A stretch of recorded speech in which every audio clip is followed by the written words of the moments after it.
Hey there, my name is Cole Adams, and you are watching the best college basketball podcast out there that covers the entire sport of college basketball, brackets, bubbles, and bid stealers. Now, here are your hosts, Sam Fetterman and Jonathan Lidskin. Season 6, Episode 18 of Brackets, Bubbles, and Bid Stealers. I am Sam Fetterman. That is Jonathan Lidsky. Jonathan, how are you doing?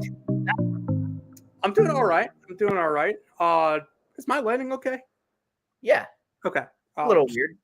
You're a little dark. Yeah, I'm in my room right now, actually on my bed. Lighting good? Because I'm in a new place. Yeah, no. I understand that you're in the friendly confines of Northern Virginia. I don't know if I'd call them the friendly confines. But it's coach ranking time.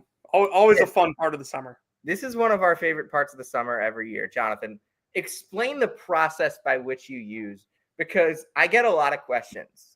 As do I. A lot of people text me and say, hey, what the fuck is Jonathan talking about? Yeah, so just to start out, this is probably regardless, in life, in work, in school, in basketball, this is probably the hardest and definitely most subjective on a yearly basis. The amount of controversy I go through in my own mind to put this together is honestly exhausting at times. You have debates about two coaches internally, and then you'll think oh, Coach A is better than Coach B, but is he better than Coach C, who I think C is better than B? So it kind of goes all over the place. I said it on Twitter the other day. The two hardest things this year for me were weighing coaches that have had really high peaks recently versus coaches that do better more consistently, and then also weighing coaches that have a lot of resources versus coaches that maybe don't have as many resources at a mid-major or a lower high major program. I agree with that. The other thing is this isn't a career ranking. This year's list was high major heavy.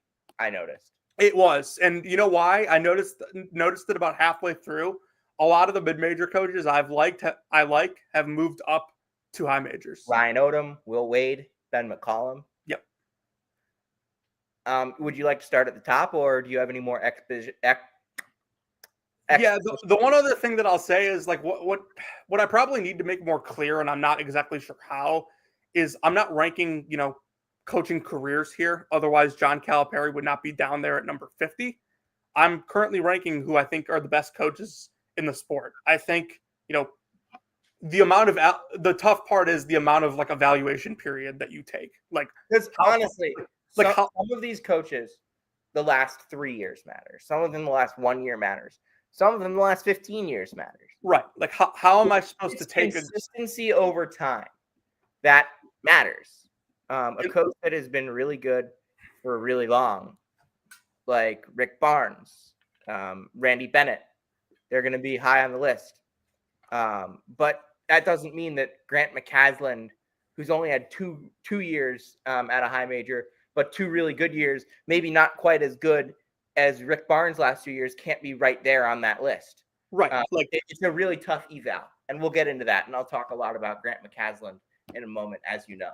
I think the prime example for this, and obviously he's retired now, but Tony Bennett, the last couple of years, he won the 2019 national title, and in 2018 was the number 1 overall seed. But in 2020 they were kind of okay. They were going to make the tournament, but they were just okay, probably 7 seed, 8 seed. 2021 they make the tournament and lose in the first round. 2022 they missed the tournament entirely. 2023 they make the tournament, lose in the first round. 2024 they missed the tournament entirely. So it got to a point where it's okay, this guy's consistently producing underwhelming results. How much am I supposed to factor in the 2019 title at this point? That was 6 years ago. All right, Jonathan, you want to get into it? Yeah. All right, let's start at the very top. Your number 1 coach in the country, and I can't say there could be that much disagreement on this. I think that 1 and 2 can go in either direction, but there is one big difference between 1 and 2, and that would be 2 national championships. Yeah, Dan Hurley's won 2 of the last 3 national titles. I know they were kind of underwhelming this year. That was, I honestly think that this year was, in some people's eyes, supposed to be the year before, when he had one of the best college basketball teams that we had ever seen, because what he did from the 2023 to 24 season, replacing that much talent, isn't supposed to be that easy, and he made it look easy. Now, they were an 8 seed this year, won a tournament game, really tough time in Maui, going 0-3 there, stumbled at times in conference play, but overall, we're still a decent team, gave Florida a scare in the second round. But yeah, the 2 out of 3 national titles is pretty much all you need to justify this. I think I got to pull something up here, but I think that in UConn men's basketball history, this is the it's the 3rd time that they've gone to 5 straight NCAA tournaments. The first time was when they won the Yankee Conference, like every year. That was when they basically played against like Maine and Vermont half the games. And then they did it again once under Calhoun, only once. From 2002 to 2006, they made it every year under Jim Calhoun, but they didn't go to 5 in a row at any other point. They've never been to 6 in a row. If UConn makes the NCAA tournament next year, it will be the first time in program history that they go to 6 straight NCAA tournaments. And that's a program that is a blue blood. It's a blue blood program that's never been to 6 straight NCAA tournaments, which is pretty crazy considering Tom Izzo has been to 26 straight NCAA tournaments. Yeah, and that's going to end this year. We'll get into that at some point. But I love what Dan Hurley's done with the UConn program. Obviously, growing up as a UConn fan, which is not a secret if you've listened to this podcast for long enough. It is absolutely not. I think I did a better job of kind of hiding it last year on the pod and in general, but not a secret at all. Well, considering 2 of the last 3 season finales have started with me congratulating you, probably not a secret anymore.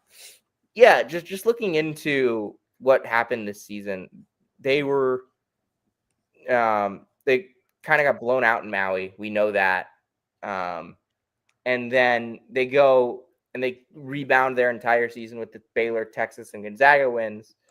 And then Liam McNeely gets hurt on January 1st against DePaul, and he doesn't come back until the middle of February. They lost that weird game to Seton Hall. They couldn't get past Creighton in the conference tournament. And then Dan Hurley coached maybe his best game of the year against Florida. I thought Dan Hurley outcoached Todd Golden in that game, and Todd Golden we'll talk about very shortly. They just lost because they couldn't hit a shot. What were they, 8 for 29? Walter Clayton hit so many shots in the second half of that game. Yeah. Game plan. I don't know how much there is to stand on for anybody else. I think Kelvin Sampson has as good of an argument as Hurley does to be the number 1 coach in the country. He's finished 2nd in KenPom 4 years in a row. Houston is the Chris Davis of college basketball. Chris Davis with a K, for all of you baseball fans out there. This is actually the first time that Kelvin Sampson had the number 1 defense in the country, Jonathan. Which is crazy, right? It is. It's absurd. Yeah, I don't think Kelvin's dropped out of the top 3 in my rankings in the 4 years I've done this. From what I can remember. He is the epitome of consistency at this point in college basketball. Even at his age, the game has not passed him by even a smidge. He runs really good defense. Obviously, this past year was the best of the teams that he's had in the last 5-6 years at this point. But yeah, always a national championship threat. They've won the Big 12 the first 2 years. They've been in it outright, which is just crazy to think about. Yeah, and they'll be right up there again. If Kelvin Sampson is not 1 or 2 at this time next season, I would be absolutely shocked. He would probably have retired if that's the case. Yes. Is there anything else you would like to say about Kelvin at this point? Just the season they had last year, fact that they lost one Big 12 game, and that was after overtime to another team that was a top 10 Ken Palm team. And Austin, obviously, they lost to San Diego State. Oh, yeah. Um, Dutcher masterclass, Pharaoh Compton masterclass at the end of that one. but we'll talk about this was the first time in like this of the 2020s, I think, where and a lot of this is just due to the injuries they've had, but this is the first time in the 2020s that I can noticeably remember Houston improving throughout the season. Yeah, I think that's a great point. One of the things that has kind of held Houston back through the years is they get hurt, they get worn down because they play such a high octane. They don't play a high pace, but they play a high they play fast, but they don't play a lot of possessions because they are so physical on the ball. They do so much movement on the defensive side of the ball. They're so aggressive on the glass that they're playing at a fast pace mentally, and they're moving quickly, even if they're not getting up and down the court. So I think it's very important to note that this is a team that deals with injuries every year because of how physical they play. This year was the first year that they didn't really have any major injuries going into the tournament. They made it all the way to the national championship game, and they should have won the national championship. Yeah, they got really, really close. If you ask anyone on that coaching staff, they'll say they have to win. They'll say they should have won that national championship, but they didn't. You know who did obviously win the national championship would be the Golden Boy himself, Todd Golden, the head coach at the University of Florida, former head coach at the University of San Francisco, former assistant at Columbia University. Jonathan, anything to say for the Ivy League? Dude, there are 2 Ivy League coaches on this. There should be 8. Hey, I think this is this list should be 13 MAC coaches. This is the first time I think in the 4 years that a Missouri Valley coach did not make the top 50. Well, you had one that was right off. I think you had an honorable mention from the Valley. Yes, I did. I can't. Does that make you an enemy of the state? I guess probably last year because DeVries left, he wasn't technically in the Valley at this point. So yeah, I guess like, you know, maybe second year of this. All right, we got to talk about Todd Golden though. Yeah. Why Like, 3, Jonathan? Why they won the national title. They had one of the best seasons in modern college basketball history. He's an X's and O's genius. I mean, I wouldn't even say it's X's and O's for him. I think it's player evaluation. I think that it's player evaluation and development. Alex Condon and Thomas Houck, neither of those guys were like super highly touted recruits. They came in and were immediately impactful as freshmen. If you remember when we had Walter Clayton Jr. on the podcast back before the season 2 years ago, we asked him about Thomas Houck, and none of us could pronounce his name. Walt couldn't pronounce his name. And we were trying to figure out, like, hey, what's this deal? We're seeing all this news about this guy we haven't heard of starting. He comes out as a big freshman year, and you have him as a draft pick for next year, and everyone has him as a draft pick for next year. Alex Condon, I thought, could have been drafted this year. I thought Houck could have been as well. They could have had, like, all 5 of their starters could have been drafted. And I think if Chinyelu wanted to get drafted, I thought he could have gotten drafted in the 50s or something. So I think they could have had 6 dudes drafted this year if they really wanted to. But it's the player evaluation because none of those guys were highly touted. Obviously, Walter was a huge portal get, like a huge fish out of the portal. But like Elijah Martin had a bad year at FAU last season. Todd Golden buys low and he wins the national championship. Will Richard was a guy who had a solid freshman year at Belmont, comes to Florida, develops through the years on 3 different Todd Golden teams and wins a national championship. Ruben Chinyelu, I thought I nailed the Ruben Chinyelu one, and you know this. I was telling you about him all year at Washington State. Then he had a big. Then he goes to Florida, and I'm telling you about him all off season. And then he has a big year. Yeah, I don't know what else is left to be said. Like I think that, like, you know, you have Golden there at 3, Shire down at 8. Both obviously young coaches that are leading very good programs. I think if Shire wins the national title and Golden doesn't, that's probably flipped. So here's my question. why are they in those places if the difference is one of them beat Houston in a miracle and the other lost to Houston in a miracle? Well, I mean, you can't exactly say that the NCAA tournament doesn't matter. Like, I know you could say like high variance, six game sample size, whatever, but like those are the biggest games of the season for a reason. Like, go like. You can talk up the variance with that Florida team, like the miracle or whatever. Like, I don't think it was an accident that Florida won 4 games I'm in a not row. saying it was. I'm just saying that what makes Todd Golden 5 spots higher than John Shire, if you would flip that, if one of them hadn't gotten a miracle win and the other hadn't gotten a miracle win. Right now, the national championship trophy is sitting in the O'Connell Center. That's why. Okay. I'm not gonna debate you on this. Like, I just think that's a little bit inconsistent. This is like what's so difficult about this list, by the way. Because if you wanted to tell me that you thought John Shire was a better coach than Todd Golden, it's like, okay, like, sure, you are definitely allowed to think that.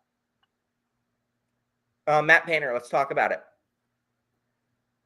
Best offensive mind in the country. Yeah, best offensive X's and O's coach in the sport, and now has, a lot of the winning to back it up. Like, the narrative around him was, consistent choker, couldn't perform in March. Now he's got all those regular season accolades backed up by a national title appearance. And then, he doesn't get enough credit for Sam. We obviously thought that like they would still be good, but like we thought that because Matt Painter was so good. Like, I was a Matt Painter skeptic for a while. And then I saw how he developed Braden Smith into the best point guard in the country, or one of the best point guards in the country going into that last year with Edey. And I saw the way that the team responded to pressure. Because I always thought they were poor responding to pressure and adapting to different in-game scenarios. The last 2 years, they've been really good at that. And this year proved that it wasn't just, hey, we have Zach Edey and you don't. Because now they didn't have Zach Edey, and also nobody else had Zach Edey. Now they have Braden Smith, and nobody else does. They have Trey Kaufman-Renn, and nobody else does. And I think they're going to have the best offense in the country next year because they also have Omer Mayer, who's been killing it in the U19s. Also, like, one of the best ways I can like describe this, and like this isn't a slight at like what I'm about to like the organization I'm about to say. It just like so happens that like they're the second or third best organization in their field. Matt Painter goes out and beats a bunch of coaches who recruit EYBL players with a lot of players from Under Armour. Yeah, like a good luck. Matt Painter beats national recruiting teams with a bunch of kids from the Midwest. Right. Like, I mean, it's like CJ Cox was playing for Middlesex Magic like 2 years ago. And good program. He started as a freshman. I have no idea how many Middlesex Magic shirts I saw this past weekend, by the way. It's probably it felt like everybody at NEPSAC was playing for Middlesex Magic. I mean, what? It's one of the best 2 or 3 Under Armour programs? No, it's a really good program. So all I'm saying is, like, if Matt Painter is showing up at a Middlesex Magic game, like, you probably should be too. No, he nailed CJ Cox. He nailed Jakari Harris. He nailed. I think he's gonna have end up nailed Daniel Jacobson. I don't even know who Jacobson played AAU for, but he was a NEPSAC kid. You want to talk Nate Oates? Yeah. The thing with Nate Oates is, like, I described him for many years as an NBA coach that's stuck in college basketball.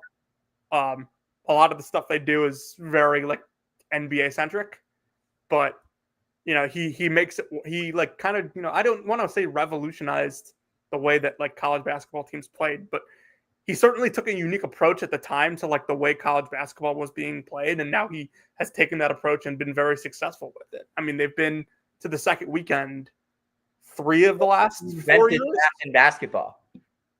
Huh? He invented math in basketball. He did it. He did do that. But Sweet 16 and 21, 2023, they won the SEC regular season title and get to a Sweet 16. Maybe would have been even further if not for some injuries. And Brandon Miller just playing like crap and being hurt. He was injured and played awful. That was one of the worst games that I've seen him play. 2024, it's actually 4 out of 5 now that I think about it, because 2024, this is a team that I said like was not good going into the NCAA tournament, and then they win 4 straight and go to the Final Four.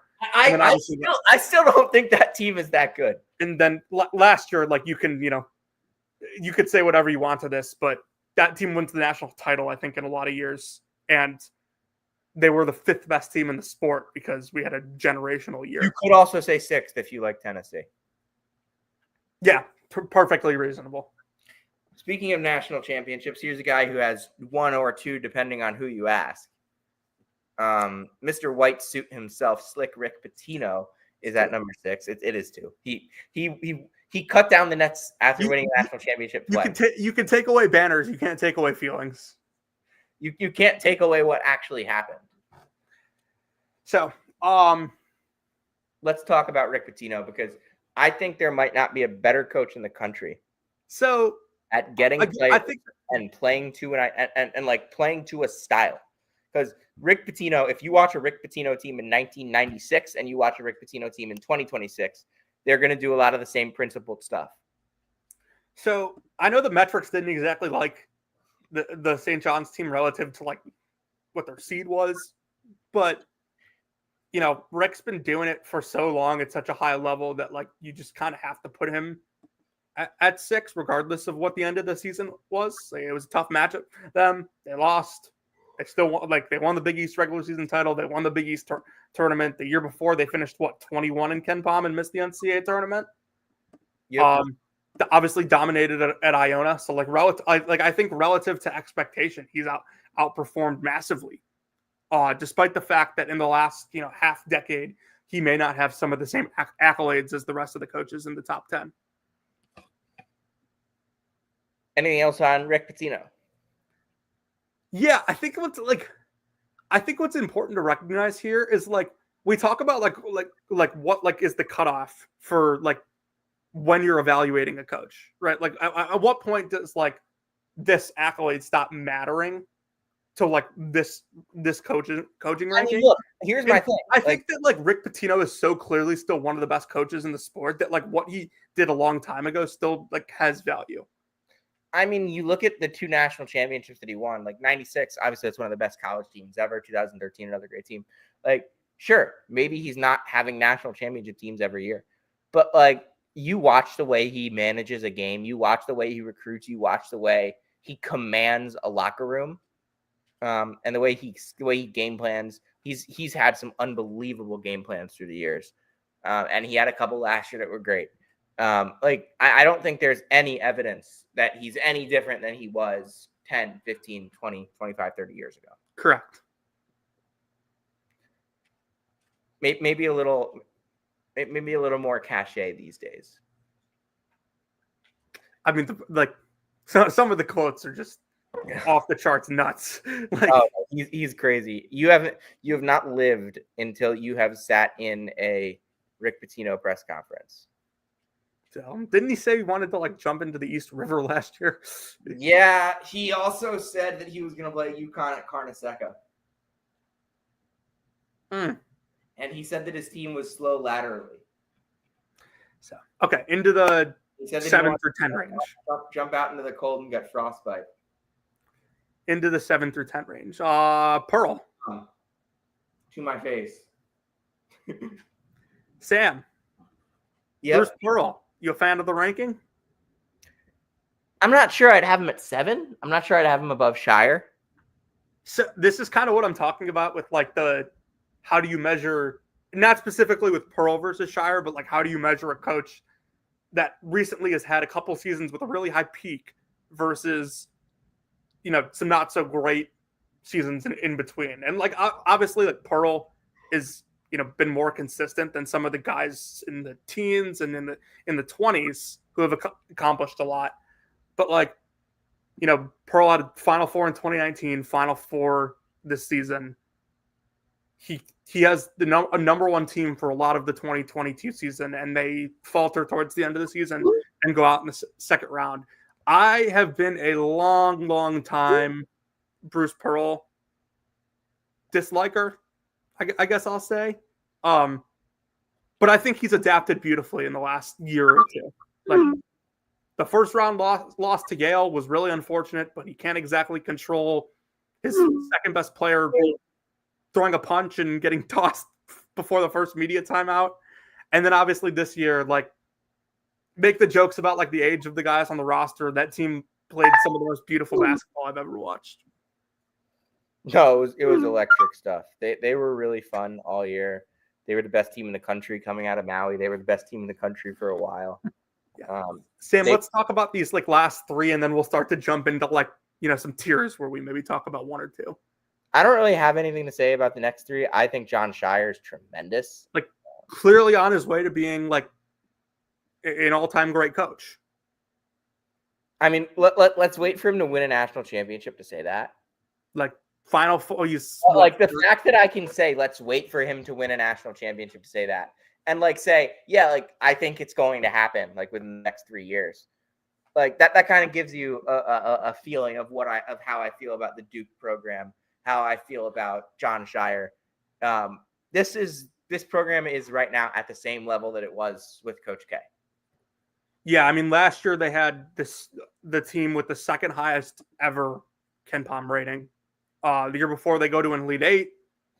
They've won an ACC regular season title, two ACC tournament titles. Yeah, he's well on his way to accomplishing a lot. Bill Self at 9. This is one of the tougher ones to rank because like that. Like Self is still an undeniably great coach, but I think he's at the point in his career where you have to like maybe think that his age starting to catch up to him a little. I still think he has it in him to produce great teams, but I don't think there's any doubt that like the last two teams he's had have been sort of underwhelming. And last but not least, Rick Barnes at 10. And I've had people coming up to me the last couple of days or texting me the last couple of days. What the fuck is Rick Barnes doing at 10? He's never made a Final Four. Are they mad because he doesn't have a Final Four? Yes, that's exactly what they're mad at. Okay, Rick Barnes lost to Purdue and Houston in the last two Elite Eights. Like both two teams that were undeniably better than them. Like it's not like he's choking away Final Four after Final Four. Like last 4 years, Tennessee has been 5, 5, 6, 9 in KenPom. I could argue I've ranked them too low. I'm with you on that. All right, let's get to the next 10. Who do you want to talk about out of this 10? Because I'll pick. Say you pick 3 and I'll pick 3. So Dusty May feels like a guy that is just like so close to being in the top 10. Like it feels like he's so obviously going to get there, especially with Self getting older, Barnes getting older, Pearl getting older, Patino getting older. So like the stuff with Dusty about like, oh, he, what if he didn't have that Final Four run at FAU? It was just like some of the most bogus stuff I've heard. So I'll go, like, I really like him. Tommy Lloyd is like super consistent. What text are you laughing at now? Lloyd is just super consistent. Same with Otzelberger. Sorry, there's a clown sitting across from me. Otzelberger, Lloyd, both super consistent. And then like Drew and Few, I both still think are good, but obviously teams haven't been quite as good over the last couple of seasons. Can I talk about Grant McCasland, Randy Bennett, and Chris Beard? Yeah. All right. I'm going to start with Grant McCasland and say this is a guy that I was talking about 2 years ago when he was at North Texas. This is a guy that I'll be talking about 10 years from now when he has, and maybe not a national championship, but he's been to multiple Final Fours because he's on his way, and Texas Tech is going to give him all the resources that he needs to do that. My favorite thing about Grant McCasland is you think about Grant McCasland's North Texas State and you think about a defensive genius. And you think about the staffs that he's been put around. He obviously had Ross Hodge. Now he brought on Jeff Linder last year, and that offense skyrocketed in efficiency. He knows how to put the right people around him. He's a really, really smart talent evaluator. And the way that he manages every single game, I like aside from that Florida game, I never felt like Texas Tech was out of a game. And honestly, I didn't feel like they were out of that game against Florida. Obviously, they choked it away. But I always felt that with McCasland at the controls, they're gonna give themselves a chance. They didn't lose games by a lot, And I think the culture that he's built there is one of positive and winning. I think that the talent that he's brought in meshes really like every single year. I just feel like it's a team that makes sense. And how many coaches can you say that about in this sport? That every single year they bring in a team that makes sense. Dusty May is one of them. Grant McCaslin's another. Like there aren't too many guys like that. And I think that Grant McCaslin, going back to his North Texas days, they fit to an identity. Now they fit to an identity. It obviously helps when you have $4 million to give to JT Toppin and another however many million to give to Luan Watts and however many million to give to Christian Anderson. But like a lot of the other coaches in the top 15 have $10 million at their disposal. Like let's not act like St. John's doesn't have that type of money. Like Duke doesn't have that type of money. Like a lot of these schools have a heck of a lot of money. Hey, maybe Tennessee doesn't have 12 million, but what if they have 8? I don't know. I don't know how much any of these schools have. I'm just making a guess. But Tennessee's got plenty. Texas Tech has plenty. Randy Bennett, it's just so consistent. It's so unbelievably consistent at St. Mary's. The fact that he's able to put together top 25, top 30 teams every single year. Ho hum. Jonathan, what they have been top 25 each of the last 4 seasons on Ken Palm. At St. Mary's, like when Randy Bennett got there the year before, they went 1-27 with Dave Bullwinkle as head coach. Since then, they've won 20 games, however many times. They've won 20 games every single year except for 2021 since 2007, Jonathan. 2007. Yeah, crazy. That is some serious. He's a massive overachiever. That is some serious levels of Rick Bird shit. But it's better than Rick Bird. He's better than Rick Bird, but like Rick Bird is the dude.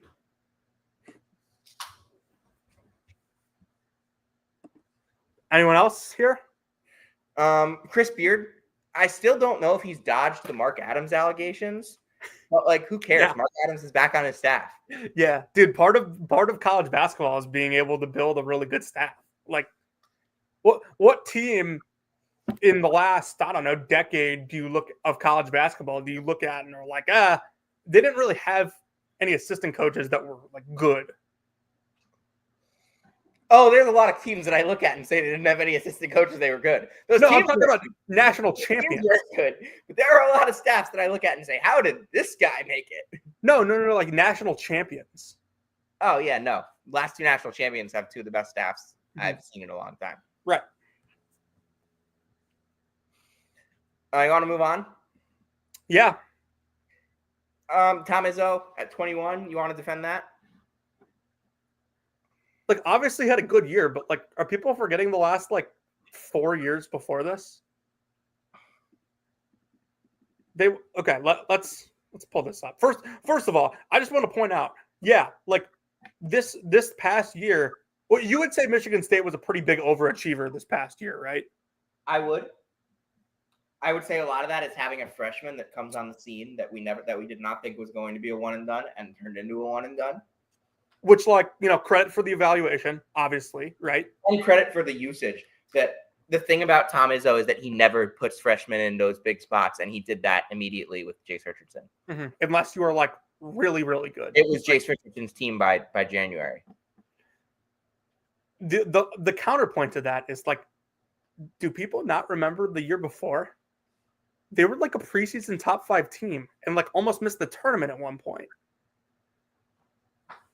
So yeah, like if you look at the last half decade of Tom Izzo, they were Ken Palm number 16 last year, 26 in 2023, 42 in 2022, 64 in 2021. So like, still a good, he's still been a good coach, like I think. But like I would say, he's a little past his prime. All right, I want to talk about number 22, Ben McCollum, who there's no definitive proof that he's not the best coach in the sport at this point. Like, at what point can we just like Ben McCollum won 4 Division II national championships. He lost like 80 games in 15 years at Division II. He comes to Division I, he goes 31-5 at Drake. He's unbelievably good at Drake in his first year. Gets the eye. Like at some point, like he's going to run into a coach better than him. We haven't found that yet, and there might not be one. Yeah, I have said to you on multiple occasions that Ben McCollum's going to be an NBA coach if he wants to one day.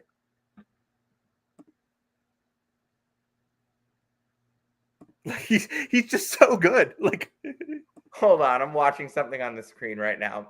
Austin is being an absolute weirdo.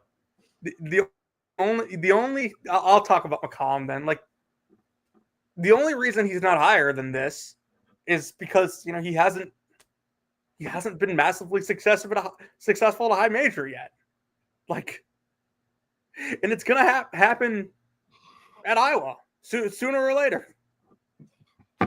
Jonathan, you might want to check the chat right now. Okay, you keep talking while I look at this.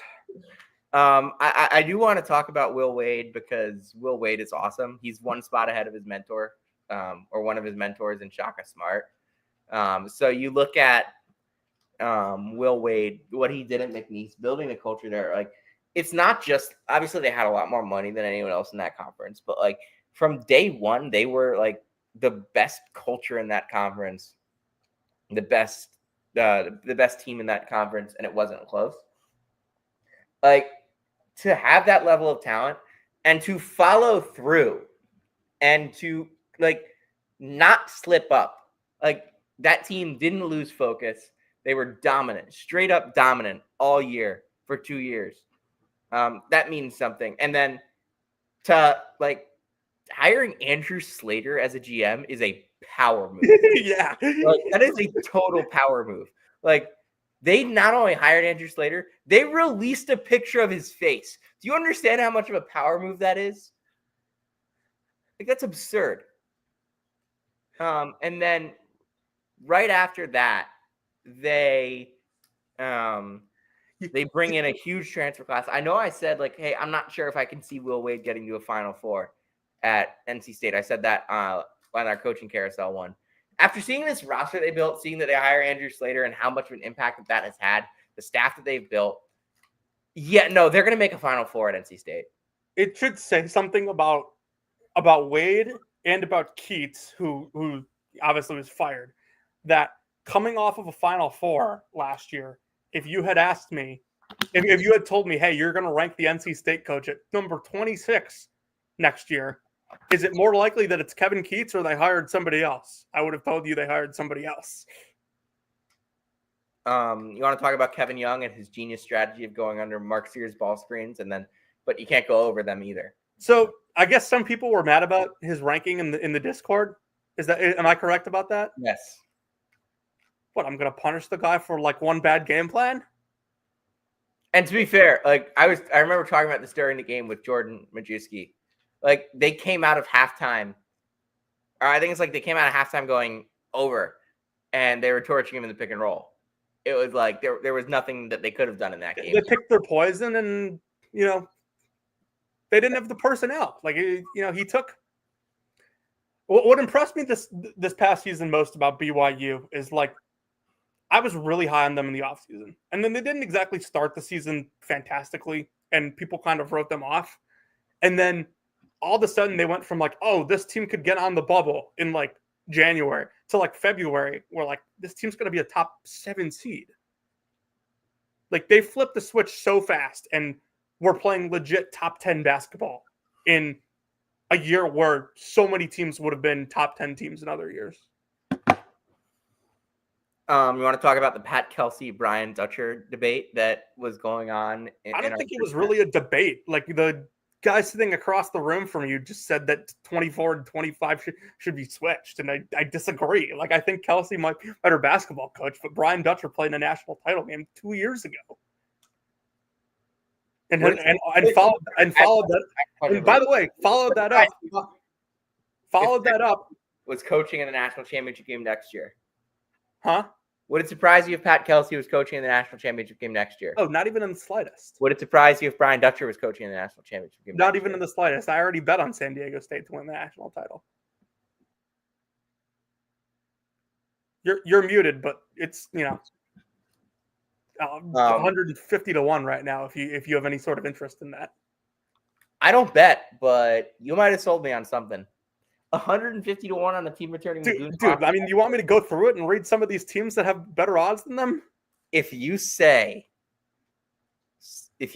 like one of these teams, I'm going to be so mad. If you're thinking Syracuse, that might be the case. I was not thinking Syracuse. Here, let's pull this up. So San Diego State, where are you? What book are you at? FanDuel, where you can make every moment more. Okay, so San Diego State is 150 to 1. Here are some other notable teams that are 150 to 1. Kansas State, LSU, Syracuse. LSU, Syracuse, Washington, SMU, A&M, Xavier, Marquette. That is like a 70 ranking spread in my top 100. Here are some teams that have better odds than them. Maryland at 100 to 1. Villanova at 100 to 1. Missouri at 80 to 1. Ohio State at 80 to 1. Yeah, okay. It's just absurd. You want to talk about Brad Brownell? Brian Dutcher, constantly underrated by a lot of people. Brownell was really good, and like I've underrated him in the past, but man, that tournament game pissed me off. That might have been the most. I mean, some of the worst zone offense that I think I've ever watched.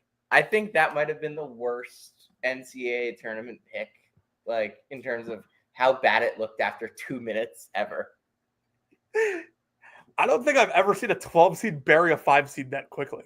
The problem was that Clemson came back in that game. They ended up losing by a possession, right? Yeah. Like that was like it wasn't really like a true threat, though, I don't think. What was the easiest 12 over 5 you've ever picked? Middle Tennessee State over Minnesota, maybe. MTSU was favored. Or James Madison over Wisconsin. MTSU was favored. James Madison over Wisconsin also comes to mind. Grand Canyon over St. Mary's for me. That was not easy. I never once thought about picking St. Mary's. Okay. Because what's our thing about St. Mary's every year? Athleticism is a problem. Until they run into a team more athletic than them. Mm-hmm. And what was Grand Canyon? Really athletic. Bunch of mid-major dudes that were really freaking athletic. All right, let's move on. Oh, I love 31 to 40. I love this is a fun range. I don't even know where to start. This is just like a bunch of super underrated coaches. Or like forgotten about coaches. Ryan Odom. Loved Ryan Odom at Utah State. Love Ryan Odom at VCU. Ryan Odom has built a really fun roster at Virginia, especially if he gets thanks to Ritter. That's a top 25 team probably for next year. Darian DeVries at Indiana is a guy that I loved at Drake. I loved him at West Virginia, and now I love him at Indiana. I think I have them as a top 25 team. I think he's built a really fun roster that can really shoot, that will really be able to space the floor, that will just look that will be prepared. They're a well-rounded team typically with DeVries. Last year they were defensive slanted because Tucker got hurt. Tucker's back. I think they'll be able to score a ton this year, and I think they'll have enough pieces. I don't know if they have a rim protector is the problem, but I think they have some guard defense that I like. Nico Medved at Minnesota, one of my favorite coaches at Colorado State, developing talent. Took David Roddy, Isaiah Stevens, Nick Clifford, turned them into NBA draft picks. I don't actually did Isaiah Stevens get drafted? I don't think he did, but 2 of the 3 guys got drafted, and that's huge to do at Colorado State. Goes to Minnesota, his home state, his alma mater. That's a place where if anyone's going to win there, it'll be Nico Medved. Kind of feel a little bad. Like Ben Johnson, I didn't like a ton, but kind of feel bad they like pushed him out and then immediately gave Nico Medved more resources and said go. Like not a ridiculous amount of resources, but clearly more than what Ben Johnson was working with. Yeah, couple notable ones for me. I got a comment yesterday, and I muted it the tweet this year, for obvious reasons. But I got a comment about Greg Gard and him being underrated. I did the math yesterday after I did this ranking. Like I didn't do this before. But after I saw the comment, I went and did the math on Greg Gard's average Ken Palm ranking at Wisconsin. It's 30.8. Like, I don't know if I completely got that like almost exactly right on accident if you're just doing this by Ken Palm ranking. Like, Greg Gard is a very good coach. And like, one thing I didn't say at the start of the show, Sam, that I always mean to say on this, there are way more than 50 good coaches in the country. Like, just because you're not on this doesn't mean you're a bad coach or even an average coach. Like, it would almost feel silly ranking 100 coaches. Agreed. I know there's one guy who ranks every coach in the country every year, and I always think the list sucks. It's not Sweeney, right? No, he ranks every team. I'm not going to say this guy's name, but because I don't want to rag on him because I'm going to say like I think the list sucks. But like it's a crazy undertaking that I don't know why anyone would do it, and I really respect him doing it.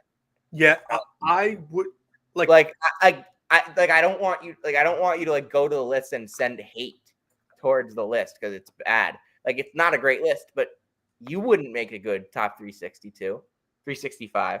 Like no, I wouldn't make a good dude, I don't think I make good top 50s. No, you don't. Nobody does. Like I have moved past the point where I would call a coaching list bad. I don't think there's some like unless you're just like purposely trying to be an idiot, like I don't think that there can be a bad coaching list because so many of these guys like comparing coach to coach is like, you know, so close with some of these guys. And like there's so much that you like don't know. Also, like, I don't know if you mentioned Mark Byington, but like another one of my favorite coaches. He doesn't get enough credit for like Mark Byington. Mark Byington after this coming year will be in your top 25. So Mark, what impressed me this year about Mark Byington was nothing that they did like specifically in season. It's he went from a job where everyone wins to a job where no one wins, and like made it look really easy. Well, Kevin Stallings wins there. Ed Vanderbilt? Yep. Was fired too early. Left for Pitt. Oh, my bad. I'm thinking of Drew. You're thinking of Jerry Stackhouse. No, I'm not. I promise you that. Jerry Stackhouse is still the coach there. Speaking of Jerry Stackhouse, there's a certain guy at number 50 that I saw Stackhouse coach circles around in person. Okay. I love the other two. Hold on. I talked plenty about Eric Olin back on the mid-major coaching carousel pod. Go back and listen to that to hear my thoughts. But I love it. Chris Collins, 3 NCAA tournaments in 12 years after a place went to 0 NCAA tournaments in 150,000 years.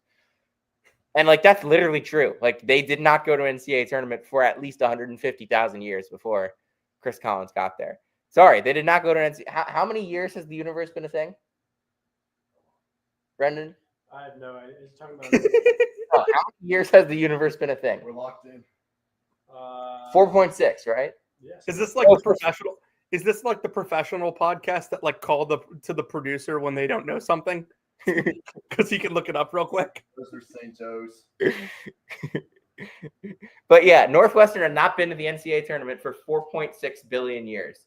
They've now been 3 times in 12 years. I think that's pretty good for Chris Collins. It's actually 3 and like 8. But Yale had not been to the NCAA tournament in 50 years before James Jones got there. Danny Sprinkle killed it at Montana State, killed it at Utah State, both very recently, by the way. And, you know, didn't have a super great team at Washington year 1. Fine. I think they're going to be good this year, and he'll stay on this list. All right. 40 to 50. Let's go. So, couple of these. Can I talk? Can I talk about two first before you get going? Okay, because you know exactly which one I'm going to talk about, right? Well, no. There are 2 guys on here that like you look at them and you're like, oh, they didn't. You know, I wouldn't expect to see them in a top 50. These are guys that like I have liked for a little while now, and they're at Are a you wearing relatively shirts they're at a and- relatively new place, and I'm betting on them being really good in the future. And that's 42, Josh Schertz in St. Louis, who obviously we talked about a ton when he was at Indiana State, and then Brian Hodgson at South Florida, who you and I have discussed on this pod a lot as well. Another guy who I talked about on the top 50, not on the top 50. What's it called? The coaching carousel pod. Yeah, the coaching carousel show. I said I had 3 coaches that I thought were slam dunk, like home run, like the best hires that the school could have gotten. And then the 4th was Magpio. It was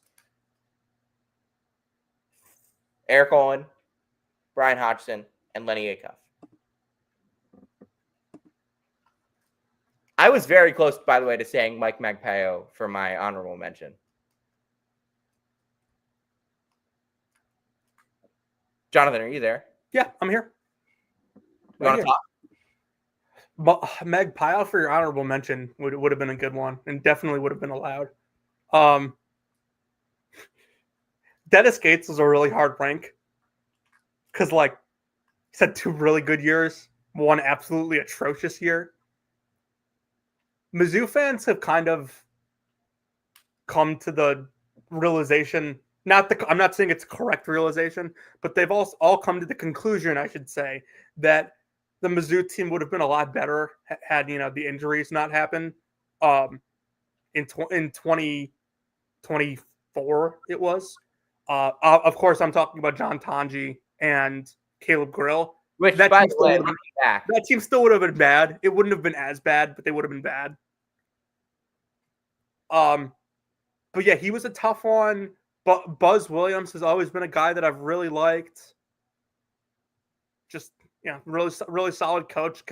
Has changed his philosophy a bunch over the years, depending on the different places he's gone. And he's really unique in that aspect as well. I'm with you. Should we talk about the obvious one? Yeah. What is Mitch Henderson doing on this list? Look, I know he had a bad year, but I'm as big of a fan of Mitch Henderson and Princeton program as you find, but they were bad last. Like they were not focused last year, and that was on him. Yeah, they finished 177th in KenPom. That's got to be the lowest of anyone on here.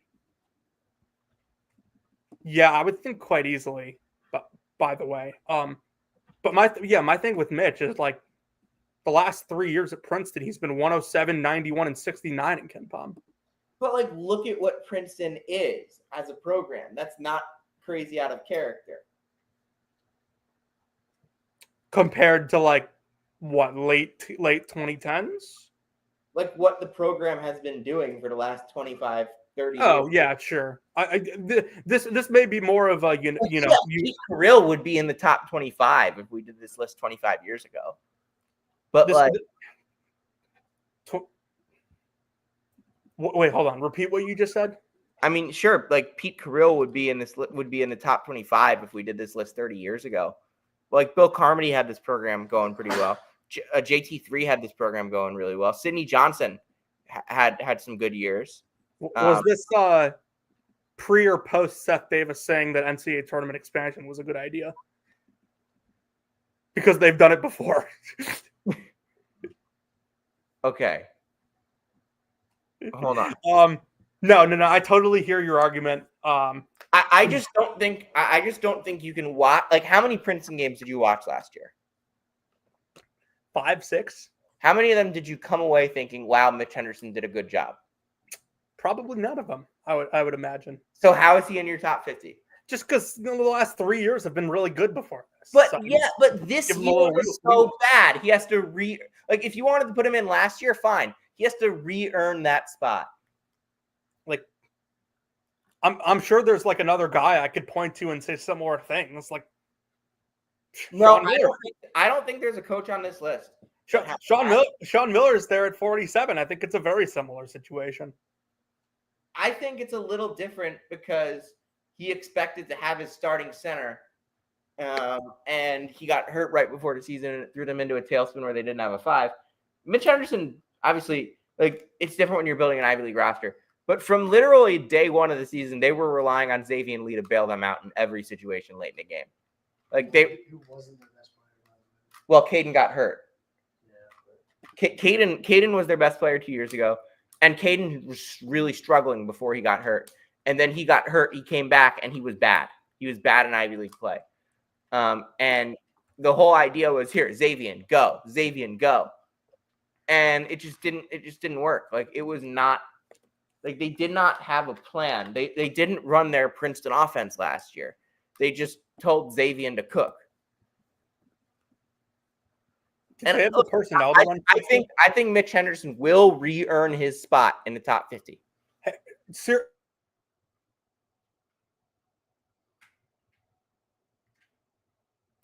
Jonathan.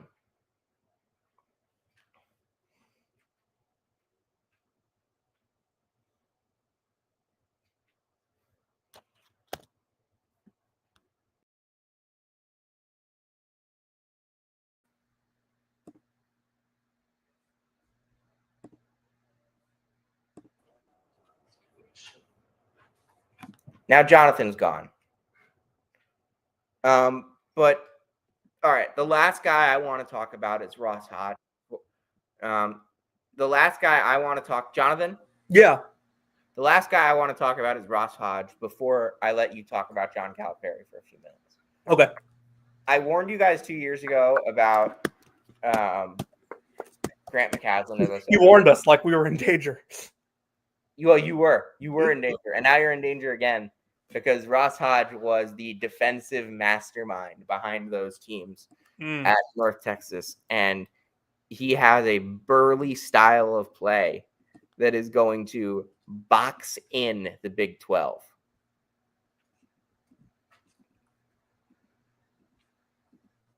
Yeah. All right, talk about John Calipari. Okay, so Sam, where do you want me to start on this? Because I could go for hours. Start. Okay. John Calipari's not a good coach anymore, man. Like, I've been saying it for 3-4 years at this point. He is, correct me if I'm wrong, Sam. John Calipari in the last, since the start of 2020, and obviously well before that at Kentucky, has been at a program that you would consider having resources of one of the 10 best programs. Yeah, Keep going. You would say so. Arkansas obviously has a lot of money. Kentucky has a lot of money. You know, this is even pre-NIL, I guess, in Kentucky's case. In the last 5 years, John Calipari at a Blue Blood plus Arkansas, has finished 49th in Ken Pom in 2021. Sixth in 2022. They had a good year. 27th in 2023. 23rd in 2024. 36th in 2025. In the NCAA tournament in that span. First of all, in 2021, he missed the NCAA tournament entirely. They went 9-16. That team was awful. In 2022, had a good year. They get knocked out by a team with the lowest. The entire fan base says a player is bad. He's usually bad. That is the Jonathan. The Crease DeSantico rule. Crease DeSantico rule. No, you could have went a lot of different ways there. What was the way that you would have gone? Well, the first thing that comes to mind for me is the whole Deontay Murray trade to the Hawks. But yeah, like you just remember, obviously, Kentucky fans were tired. Kentucky fans were tired of Cal being stubborn, and I think Cal being stubborn is what got Arkansas eliminated in the Sweet 16 this year. It's what made them like not great for most of the year. I saw Arkansas fans this year say that Kentucky had actively chosen to destroy the Arkansas program by letting John Calipari take that job. I remember that too. That was funny. And that all changes because what? He beat a Kansas team that was injured and St. John's in the NCAA tournament. To continue, 23 in KenPom in 2024, 36th in 2025.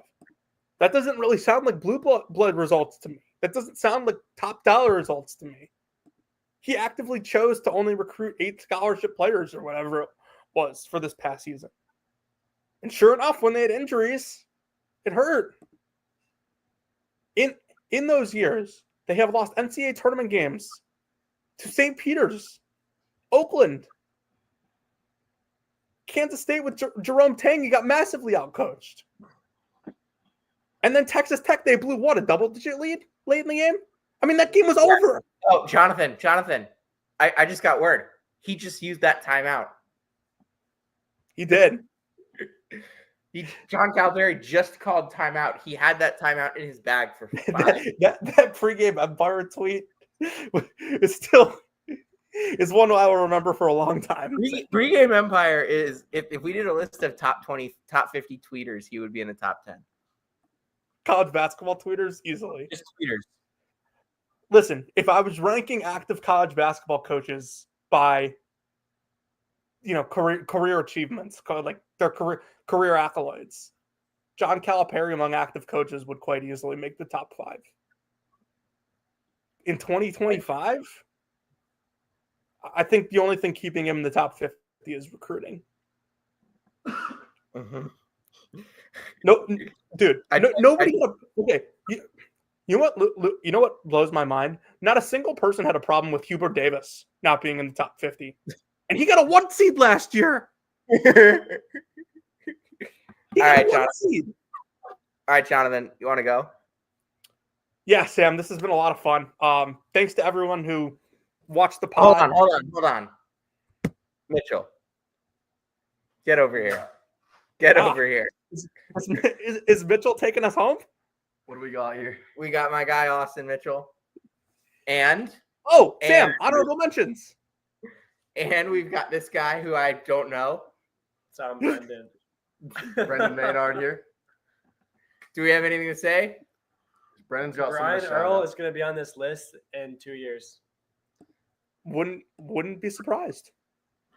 Sir. Also, Sam, you're such a rat. We forgot the honorable mentions. Oh yeah. Let's talk on. We had special guest contributors this year. We did. So I went with 3 honorable mentions. Dana Altman, who everyone told me should have been in the top 50.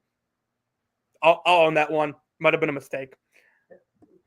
Brian Wardle, who's been one of my favorites at Bradley since I've started covering the Missouri Valley, and Drew Valentine, who I think has been really good at Loyola Chicago in both the Valley and the A10.